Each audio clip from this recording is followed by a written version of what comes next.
Hello and welcome to Investors Hangout, your weekly guide to making smarter financial decisions. This series is brought to you by Aditya Birla Sun Life Mutual Fund and Value Research. Now, in a market with promises of sky high returns, many investors wonder if it is possible to get high returns. High returns? 25% or more. So, in today's episode, we'll separate facts from fantasy and we'll try to make sense of how much is possible and what is long term investing and discipline is all about. Welcome, Dhirendra. Thank you. So let's dive right in. A lot of questions that we get here at Value Research are all about, getting high returns from their investments, mutual fund investments. In fact, today's episode is based on one such query. So is 25% plus annualized return possible from mutual funds? Markets do give good returns over a period of time. There could be a greater premium for having a good portfolio or also sometimes luck. Some combination of these factors, also the timing. But to expect that it is a 20% yielding fixed deposit or 25% yielding fixed deposit, that is completely baseless and wrong, and it just can't be there. Because that is the design of the market. This 40, even if you earn 20%, 18% or 25% return, this will come in these 2, 3, 4 formats. Either it will be, you'll generate a lot of return and then you lose it all and then it'll go up again, and you will benefit from that only if you stick around. Second is that, you will invest and it'll go down and then it'll go up again. You still need to stick around. So all these 20-25% return expectation, it happens, but it happens over 10-15 years. And then it'll come with plenty of minus 25, minus 50% return as well. Minus 10%, minus 20% is fairly routine. Even 2023, the Sensex return was, nearly 25-30%. So it might look a very normal thing to expect. But that's not true. It is followed by a decline. It is followed by a nominal return. It is followed by 1% return. It is followed by, minus 10% return. Are you ready for it? So this is not going to be a very consistent, nice, smooth line going up. People have changed the definition of volatility. Everybody thinks that volatility means something goes down.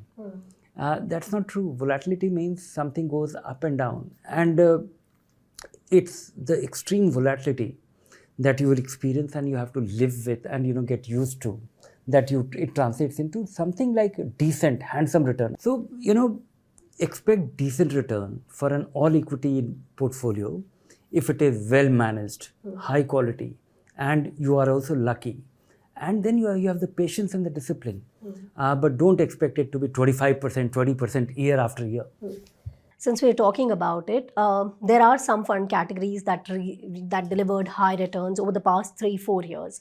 Can you talk about some of those categories which have historically achieved such returns, and is it really possible to sustain that? In investing, one thing is very simple. That in fact, that is the truth. That is the gospel truth, and it proves over a long period of time that the more you concentrate, the returns could be high and it will be more volatile. When you look at the character of equity performance, it's very straightforward. As things more volatile, they tend to yield greater return. More better performing assets or better performing segments of the market, they tend to be more volatile. And when you look at it from a mutual fund perspective, look at any narrow category, a sector fund, a thematic fund, or say something like small cap fund. It is just focusing on the small companies. It will go up and down more. And that is what we have witnessed in 2008, which was the extreme, bad phase for the market. What we witnessed was, the small caps went down, even the large caps went down by 45, 50%. But small caps went down by 80%. Now, 80% is stomach churning. It's very difficult to withstand that kind of decline. Your 100 rupee, what you saw in the month of January, became 20 rupee by the month of October. And then they made a comeback. They came back in next, 6-7 quarters. But who was going to stick around? It is extremely difficult. So as category, narrow categories, narrow sectors, narrow themes, they tend to be like this. So are you really prepared for this? Look at this FANG Plus index. When we see a 2-3% up and down in an index in India, we think that it is a great day or it is a horrible day. It's an outlier. It's not a very usual thing. This FANG Plus index actually goes up and down by 3% every other day. It is so frequent that 3% up and down or plus minus looks like a normal thing. And when you look at the medium term, long term performance of this index, it turns out to be far superior. One is that NASDAQ 100 itself is good. And this is, 1.5, 2 times more than that. It turns out to be so much more rewarding. So there might be some premium for embracing this extreme volatility. And the more you concentrate by sector, by segment of the market, it tends to be, more rewarding. But then why does everyone always say that diversification is the only free lunch? Simply because, how many people can actually stick around with that investment after it has gone down by 80%? To be able to benefit from these higher returns, to be able to benefit from these concentrated strategy or a narrower strategy, you need to be through the full cycle. Yeah. And it's far easier said than, actually doing it. When you have seen that your 100 rupee has come down to 20 rupee, do you think, people think, that is when they capitulate, that is when they think that, okay, enough of it, can't take it anymore. And can't take it anymore can happen for a variety of reasons, but most importantly, it is your own temperament, it is your own attitude, it is your own comprehension of things. Because what happens is, if you need, and then the discipline, if you put your short-term money, you can't stick around. You have never seen this kind of decline. You have only seen the rising phase of the market. Then you won't be able to withstand. So I think, a lot more goes into it, the way you think. And after all, it's your money. If you're getting close to, if that money was tied to some specific goal and you see it vaporizing every day, it gets very difficult to stick around. Yeah.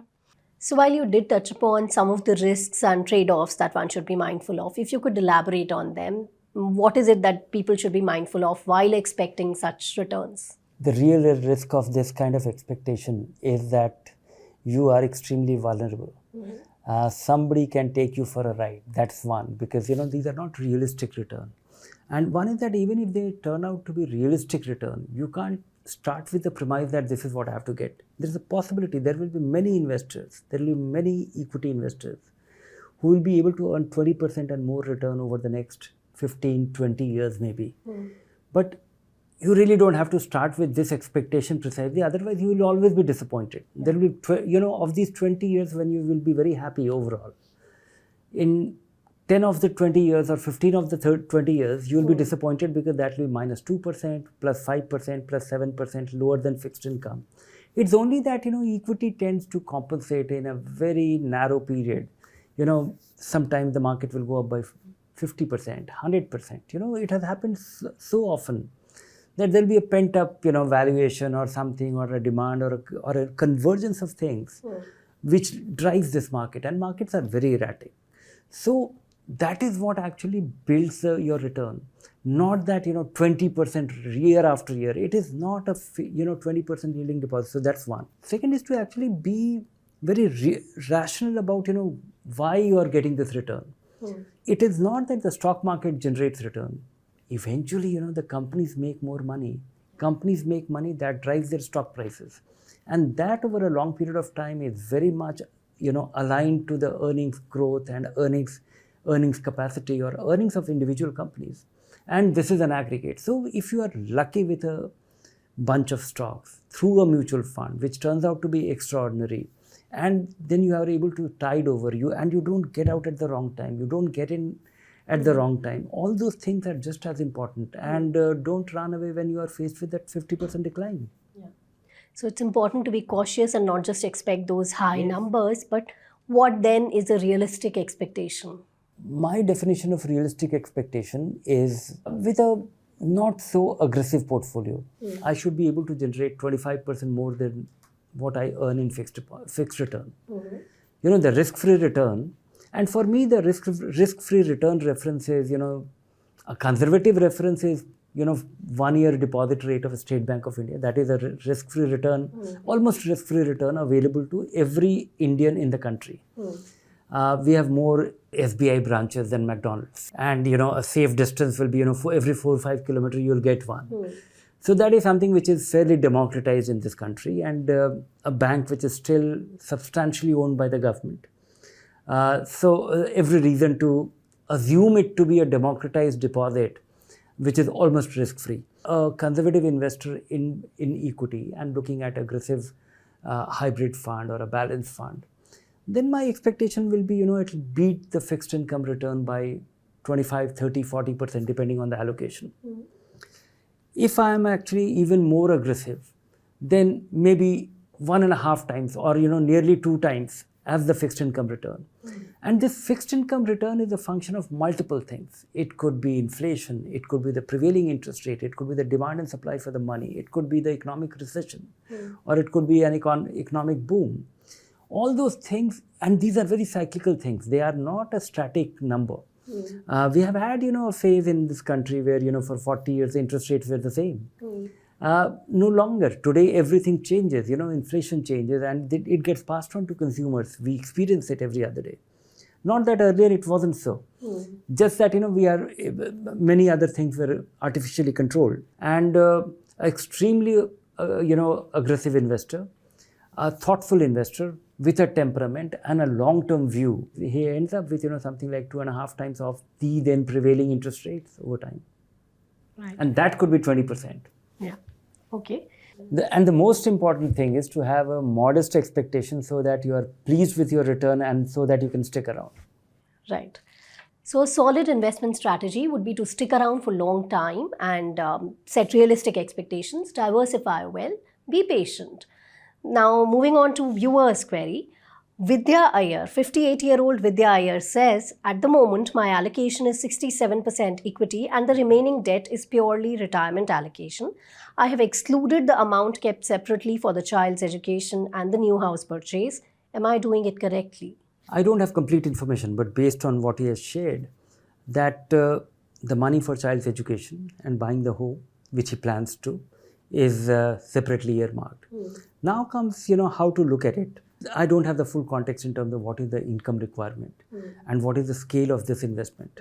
But assuming, I would like him to take a broad, check that this 100%, 67% into equity, 33% into fixed income, what is this amount? And what is his income in retirement requirement? Depending on, because if you're going to get a pension, if you're going to retire from the government, you might get some pension, and then, what will be your income requirement from this 100%, 67% and 33% into fixed income? Depending on that, because there if you have 5 to 6% of withdrawal need on the total money, because what will happen is that you will mount your SWP from the fixed income, and you will let your equity grow. And equity will grow over a period of time much faster than what you will actually be consuming. So, looking at what percentage is your income requirement from investment is the essential check. Then comes the mechanics that whether you take it out from equity or whether you take it out from fixed income, whether you take it out from equity after it has gone up. This 33% has actually become 45% if equity has gone down, or equity has become 75% because it has gone up. So that is the mechanics of it. But most important thing is how much capital you have.